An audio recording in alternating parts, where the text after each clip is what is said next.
우리가 지금 살펴보고 있는 이 마태복음 18장은 마태복음에 기록되어 있는 5가지 강화, 5대 강화 가운데 네 번째 강화로서 특별히 이 네 번째 강화는 하나님 나라, 천국, 새로운 공동체 안의 관계성과 관련된 그러한 교훈들을 우리에게 주고 있습니다.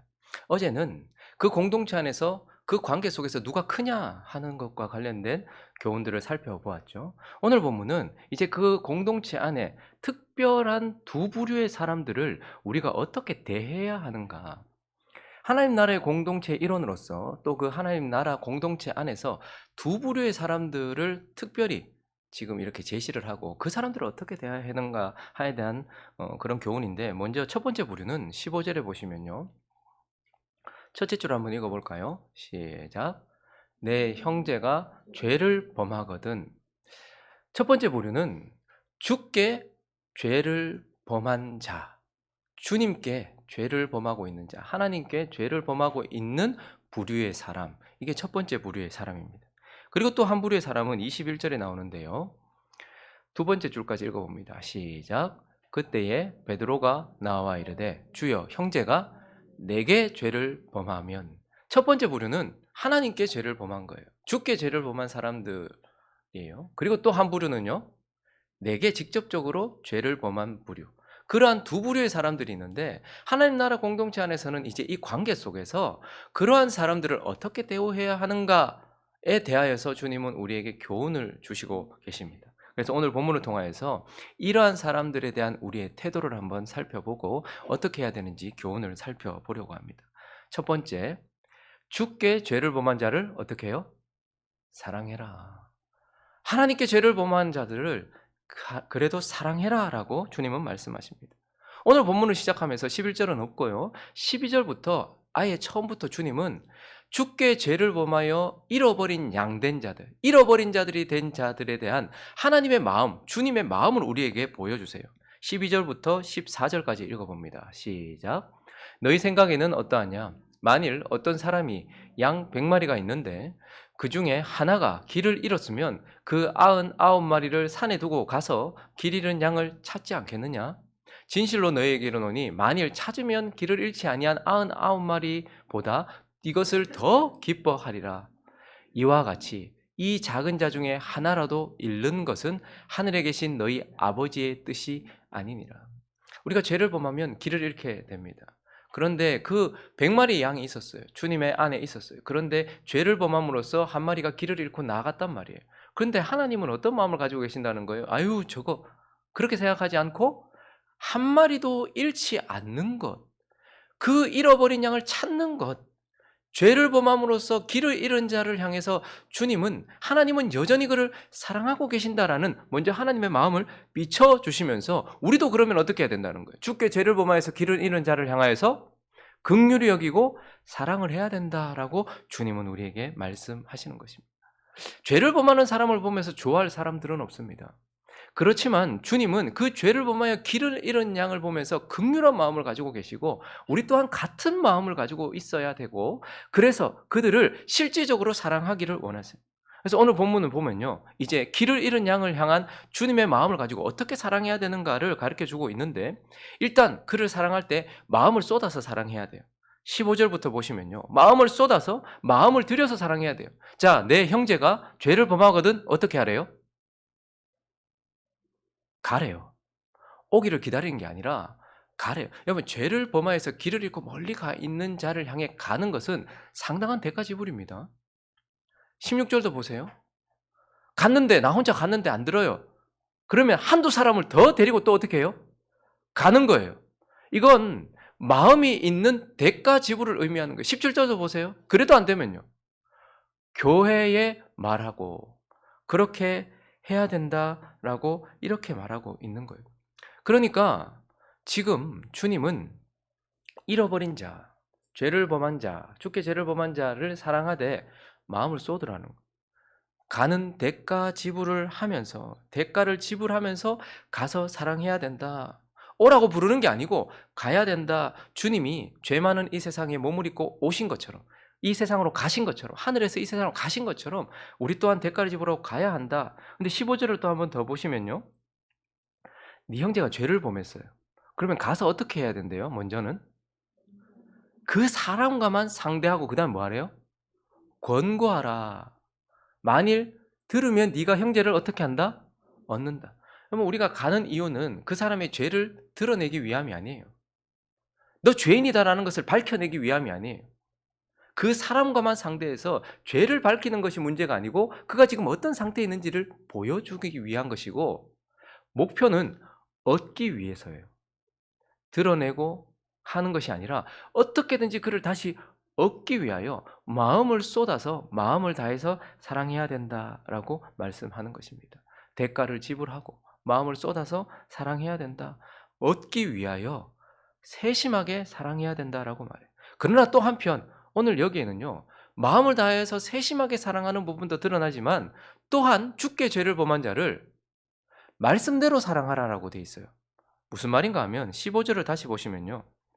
내 형제가 죄를 범하거든. 여러분 우리 보통 어떻게 합니까? 죄를 범한 형제들을 보면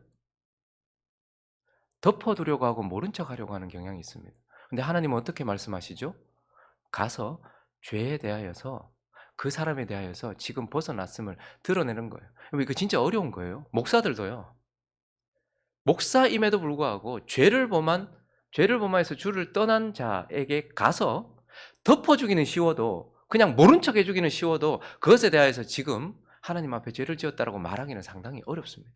그러나 주님은 덮어두라고 말씀하시지 않아요. 가서 말하라고 말씀하세요. 그것도 세심하게. 그를 상하게 하기 위함이 아니라 얻기 위하여서.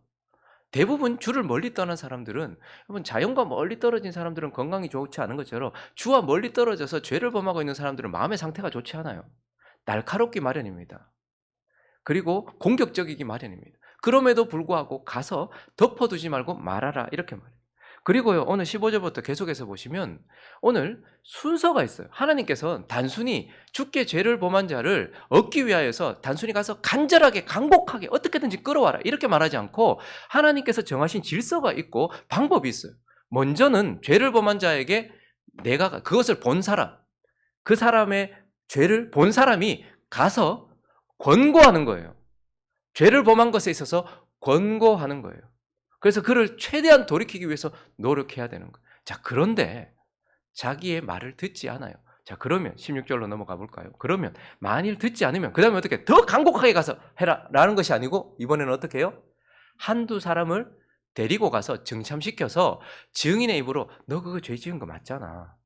죄를 버려야 돼 라고 두세 증인을 데리고 가서 또 그를 권면하고 말마다 확증해서 죄를 지은 것에 대하여 밝히 드러내고 돌아올 것에 대하여 권고하라고 말해요.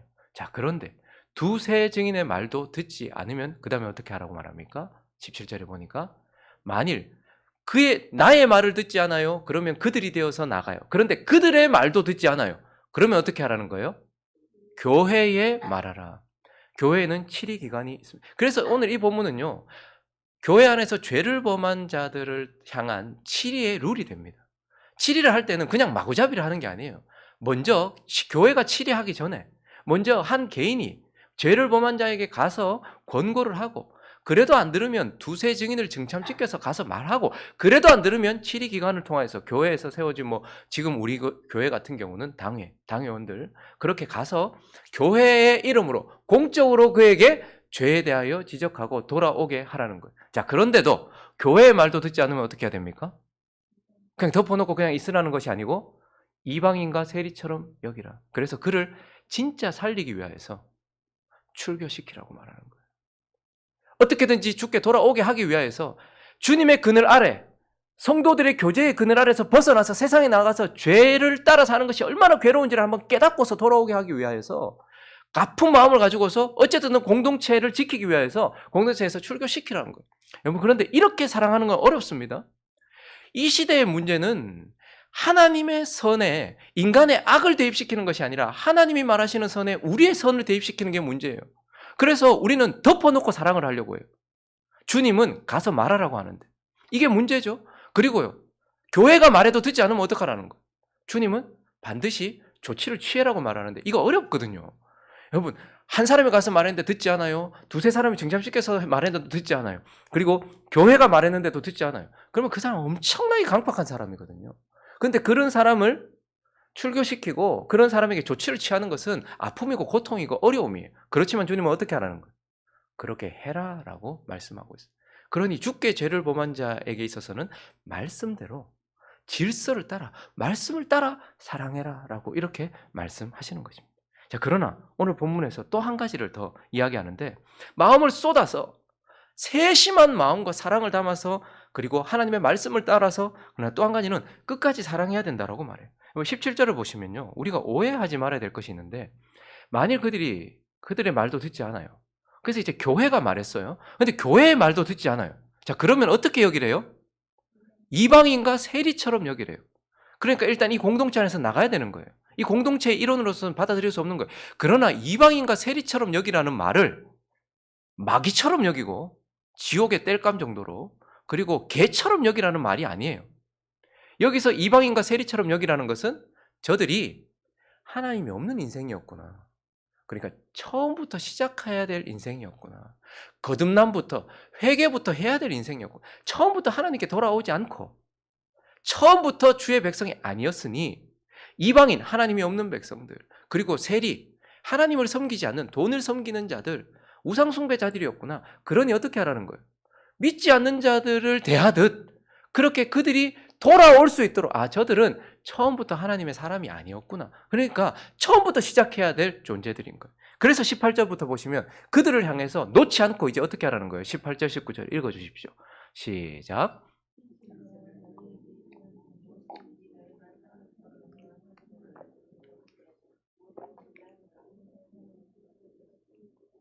진실로 다시 너희에게 이르노니 너희 중에 두 사람이 땅에서 합심하여 무엇이든지 구하면 하늘에 계신 내 아버지께서 그들을 위하여 이루게 하시리라. 그러면 우리가 믿지 않는 형제나 친족이나 친구나 동료들을 위해서 우리가 아무리 말해도 복음을 전했지만 말해도 듣지 않아요. 그러면 어떻게 해야 될까요? 성화는 사람들의 권면도 통해요. 그러나 구원은 우리가 말을 잘한다고 되는 게 아니거든요. 하나님께서 역사하셔야 되거든요. 그러니 교회 안에서 죄를 범해서 떠나는데 보니까 교회의 말도 듣지 않아요. 이건 처음부터 다시 시작해야 될 사람이구나. 그러면 어떻게 해야 되는 거예요? 그를 위하여 간절히 하나님께 기도해야 되는 거예요. 합심해서 기도해야 되는 거예요. 저가 하나님의 사람이 될 수 있도록 도와달라고. 그러니 시작부터 다른 것이죠. 그래서 교회에서 죄를 범하고 길을 잃은 자들 중에 교회의 말도 듣지 않을 만큼 강박한 자는 저 사람 마귀 새끼다. 저 그런 얘기 많이 들었고 저거 마귀 새끼다. 그렇게 말씀하시면 안 돼요. 저거 개다. 이렇게 말씀하시면 안 돼요. 저 사람 처음부터 회개하지 않고 거듭남의 역사, 은혜가 없었구나. 그러니까 하나님이 처음부터 시작하셔야 될 분이구나. 그래서 어떻게 하는 거? 주여, 저에게 복을 허락해 주십시오. 주님, 저에게 은혜를 허락해 주십시오라고 끝까지 붙들고 기도해야 될 사람. 그래서 이제 교회 말도 듣지 않는 자들에게는 주님이 가라고 말하지 않아요.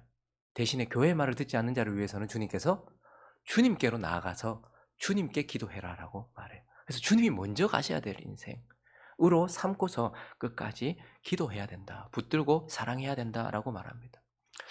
여러분, 우리가 우리 주변에 우리 자녀들이나 혹은 우리 배우자나 또한 우리의 부모님이나 우리의 형제들 중에 그리고 우리의 옆에 주변에 있던 분들 중에 그런 자들이 있거든요. 이전에는 좀 주님 앞에 있었던 것 같은데 근데 죄로 길을 잃어버렸어요. 그러면 어떻게 해야 될까요? 내가 가서 권면해야 돼요. 두세 사람을 등참시켜서 얘기해야 돼요. 교회에 얘기해야 돼요. 그래도 안 들어요. 그래서 세상 밖에 있어요. 그러면 어떻게 해야 될까요? 끝이 아닌 거예요.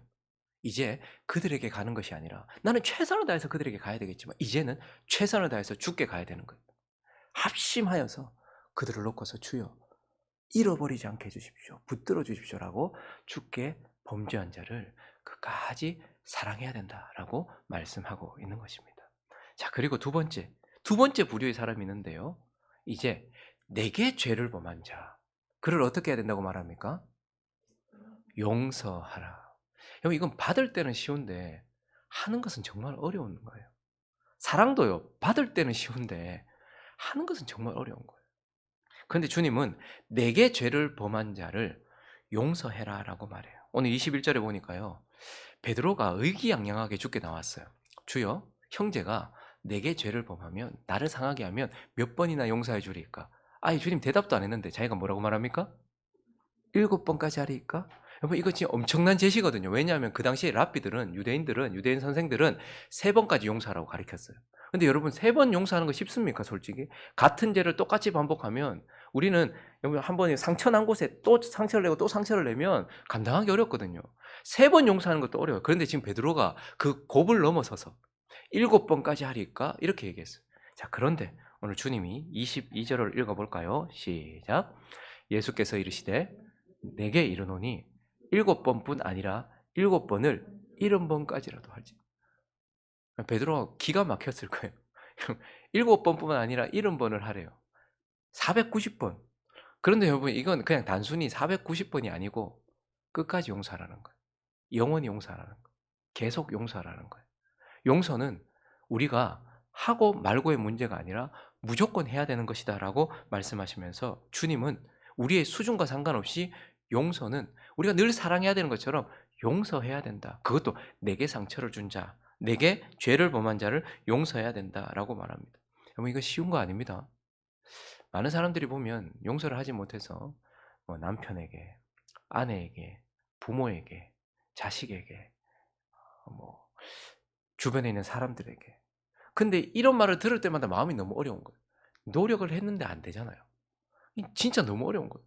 아니 그런데 저 사람은 자기가 잘못했는지도 모르고 똑같은 행동을 계속 반복하는데 주님은 왜 자꾸 나한테만 용서하라고 하는? 저 사람이 안 하면 되지, 변하면 되지 이런 생각이 많이 들거든요. 그래서 사실 주님은 우리에게 조건을 달지 않고 명령을 하세요. 7번에 70번까지도 용서해라 라고 말해요. 그래서 이 말씀을 하시면서 주님이 우리가 왜 용서해야 되는지에 대해서 아예 왜 용서해야 되는지에 대한 이유를 말씀하고 있어요. 왜 우리는 용서해야 될까요? 내가 용서를 받았고 내가 지금도 용서를 받고 있기 때문이에요. 내가 지금 용서의 상태 가운데 있기 때문이라는 거예요. 24절부터 한번 보십시오. 예수님께서 한 비유를 들고 얘기를 하셨는데 한 임금이 있었어요. 그리고 임금에게 빚진 자들이 있었어요. 결산할 때가 되었습니다. 10,000달란트 빚진 자 하나를 데리고 왔습니다. 갚을 것이 없어요.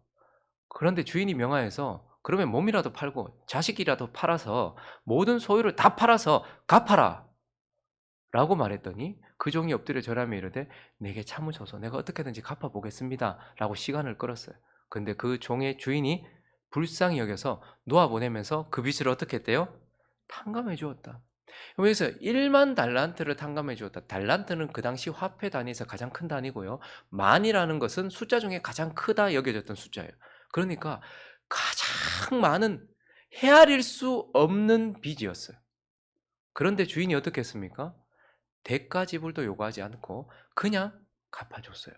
그냥 탕감해 줬다라고 이렇게 말하고 있어요. 주님이 우리에게 그렇게 하셨다라고 말해요. 저와 여러분이 그 빚을 갚을 수 없는 상태였기 때문에 너무 컸기 때문에 하나님이 그냥 탕감해 주신 것이 아니라 대신 아들을 통해서 탕감해 주신 거잖아요. 아들이 피 흘리고 죽임을 당하심으로써 우리를 용서해 주셨어요. 그렇게 하나님은 우리를 갚을 수 없는 죄를 지었던 용서받을 수 없는 죄를 지었던 우리를 주님이 용서해 주셨기 때문에 우리도 어떻게 하라는 거예요? 용서해야 된다는 거예요. 용서를 그만큼 큰 용서를 받았으니 용서를 해야 된다라는 거예요. 그리고요. 이 용서는 지금 과거형이 아닙니다. 현재형입니다. 우리가 하나님 없이 살던 죄인이었을 때의 죄만 용서받았습니까? 지금 우리는 하나님의 자녀가 되었어요. 그런데도 우리는 하나님의 자녀로서도 죄를 짓잖아요. 주님 어떻게 하십니까? 여전히 아들을 통하여 우리를 용서해주고 계세요. 예수 믿기 전에도 죄를 많이 지었고 1만 달란트 도저히 갚을 수 없는 천문학적인 숫자의 죄를 우리는 탕감받았어요. 그러나 지금도 날마다 죄가 쌓여요. 하루를 살아가면서도 우리는 호흡하는 만큼 수많은 죄를 저지르고 있어요. 그런데 주님 어떻게 하십니까? 용서하셨고 지금도 용서하고 계세요. 그러니 용서의 상태 안에 있으면서 남을 용서하지 않는다. 이건 아닌 거예요. 그래서 주님은 너희가 용서를 받았고 용서를 받고 있으니 너희도 당연히 용서해야 된다라고 말씀하시는 겁니다. 그리고 또요. 우리가 왜 용서를 해야 되는가? 우리에게 죄 지은 자를 왜 용서해야 되는가? 용서하지 않는 것은 악한 것이기 때문이기도 해요. 28절부터 계속 볼까요? 용서를 받았어요. 그런데 한번 보세요. 용서받고 자기는 자유함을 얻고 자기는 평안함을 얻었어요. 자, 그런데 그 종이 어떻게 돼요? 나가서 직접적으로 자신의 액션을 말하는 거예요.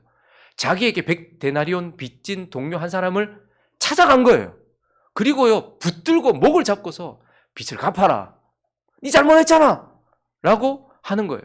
그 동료가 엎드려서 미안하다. 내가 좀 참아도 내가 갚을게. 라고 말했는데 30절을 보니까 허락하지 아니하고 이에 가서 자기 속이 풀릴 때까지 빚을 갚도록 옥에 가두어 버렸다. 이렇게 말하고 있어요.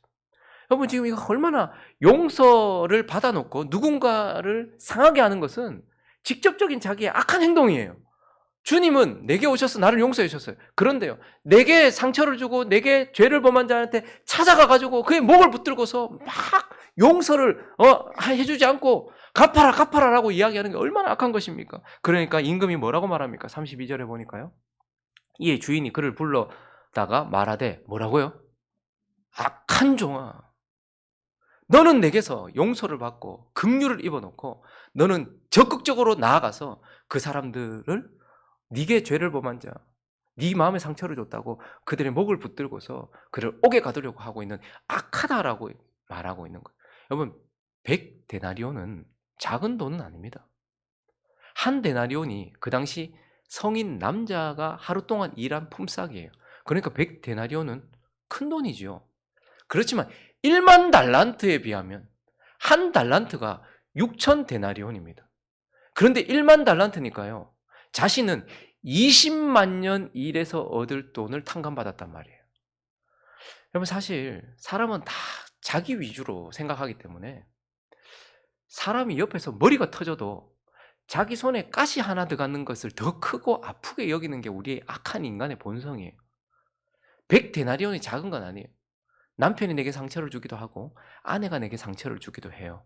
부모가 내게 상처를 주기도 하고 자식이 내게 상처를 주기도 해요. 형제가 내게 상처를 주기도 하고 직장에 있는 어떤 사람이나 주변에 있는 사람이나 모르는 사람도 내게 상처를 주기도 해요.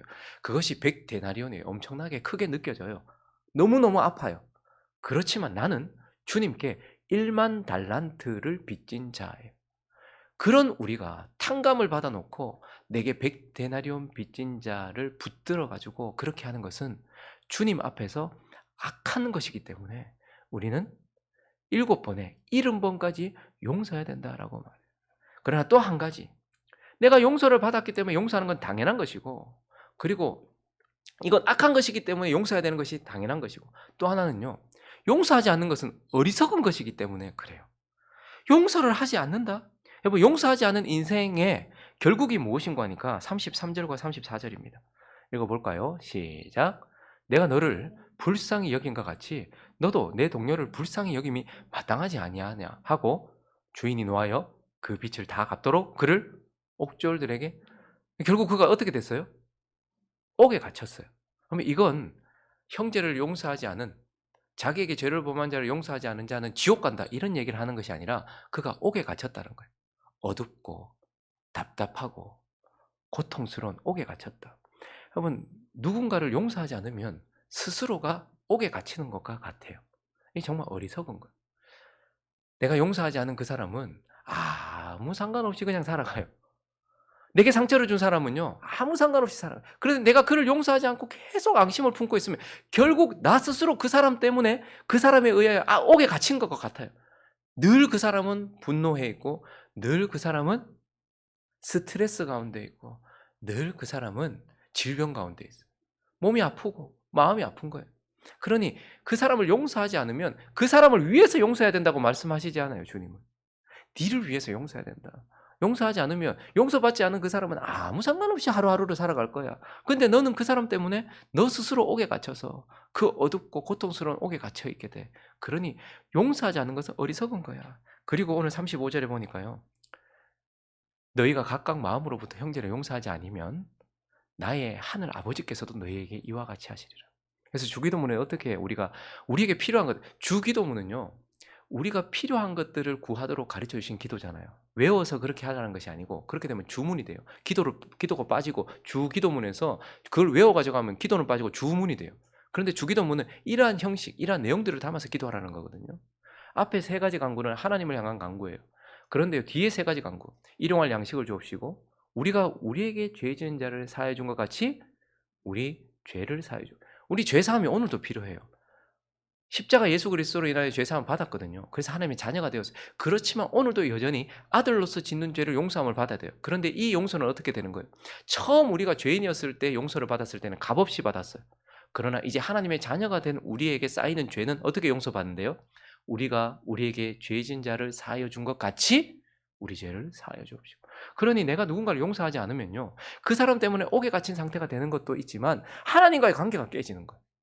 하나님과의 관계가 깨어져서 하나님 앞에 계속 빛이 그래서 인생이 너무 무거워지는 거예요. 그러니 용서하지 않는 것은 너무나도 어리석은 것이기 때문에 용서해야 된다라고 말씀하시면서 이제 주님은 주께 죄를 범한 자를 공의롭게 사랑해야 되고 내게 죄를 범한 자는 주께 받은 대로 용서해야 된다. 주님이 나를 대우하신 것대로 용서해야 된다라고 말씀하고 계십니다. 말씀을 정리하겠습니다. 이 18장은 하나님 나라의 공동체 안의 관계성과 관련된 문제입니다. 그래서 우리는 어린아이와 같이 자기 자신을 낮추는 겸손한 자가 되기 위하여서 애쓰는 저와 여러분 되시기를 예수 그리스도의 이름으로 축원합니다. 그리고 이 공동체 안에 주께 죄를 범한 자 사랑하기 위하여 공의롭게 말씀대로 사랑하기 위하여 애쓰는 저와 여러분 되시기를 예수 그리스도의 이름으로 축원합니다.